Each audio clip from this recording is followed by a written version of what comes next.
bien chers amis de Café Évangile, il dit à Simon, avance au large et jetez vos filets pour la pêche. Simon lui répondit, Maître, nous avons peiné toute la nuit sans rien prendre, mais sur tes paroles, je vais jeter les filets. Un évangile qui a plein à nous enseigner. Et ces extraits que nous venons d'écouter doivent retenir notre attention sur une chose très importante. Pierre, qui est un professionnel de la pêche, a choisi par lui le temps adéquat selon les expectatives humaines, le temps adéquat pour une bonne pêche. Et c'est justement la nuit. La nuit, les poissons montent à la surface. Il n'y a pas à se préoccuper beaucoup. Il suffirait juste de faire un peu d'effort et tout est gagné. C'est ça la prétention humaine. Mais cette nuit-là, même ce peu d'effort-là, ils en ont fait et n'ont rien gagné. Et Jésus vient lui dire, avance au large, en pleine journée et jette les filets pour la pêche. Ces paroles du Seigneur avance au large viennent nous montrer que suivre le Christ n'est pas une question du superficiel, du minimum. Je veux juste accomplir avec le minimum et c'est déjà bon. J'ai fait ma première communion, j'ai fait ma confirmation, ça suffit déjà. Même si je ne me marie pas à l'église, je suis chrétien et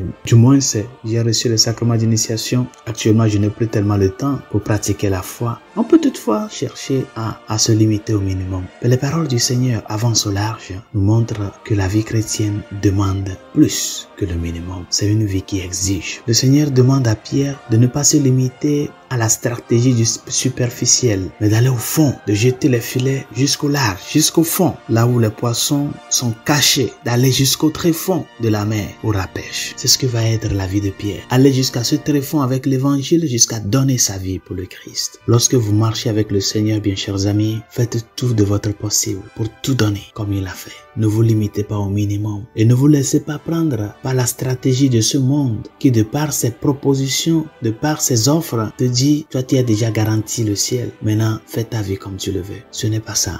Quand on marche avec le Seigneur, il faut apprendre à aller au fond et au fond, à être exigeant envers soi-même et à faire preuve de cette exigence-là dans le vécu quotidien avec les autres. C'est cette exigence qui a amené Pierre, après avoir vu cette grande manifestation de l'amour de Dieu dans sa vie, c'est ce qui a amené Pierre à confesser ses péchés, à confesser ses faiblesses. Éloigne-toi de moi, Seigneur, car je suis un homme pécheur. Je ne suis pas digne que tu te manifestes envers moi de cette façon si profonde. Éloigne-toi de moi. Lorsque tu es dans une chambre obscure, tu ne peux pas percevoir les taches et les poussières sur les meubles parce que tu n'as pas la lumière. Mais lorsque tu allumes la lumière, tu perçois clairement toutes les taches, les poussières et les désordres qu'il y a. Pierre en a fait l'expérience quand il a vu cette manifestation de l'amour de Dieu dans sa vie. Quand la lumière du Christ s'est approchée de lui et l'a illuminé, il s'est rendu compte que lui seul ne peut rien faire. Tout ne dépend pas de lui, mais de Dieu. C'est la même chose qu'a vécu le bon larron qui, aux côtés du Christ,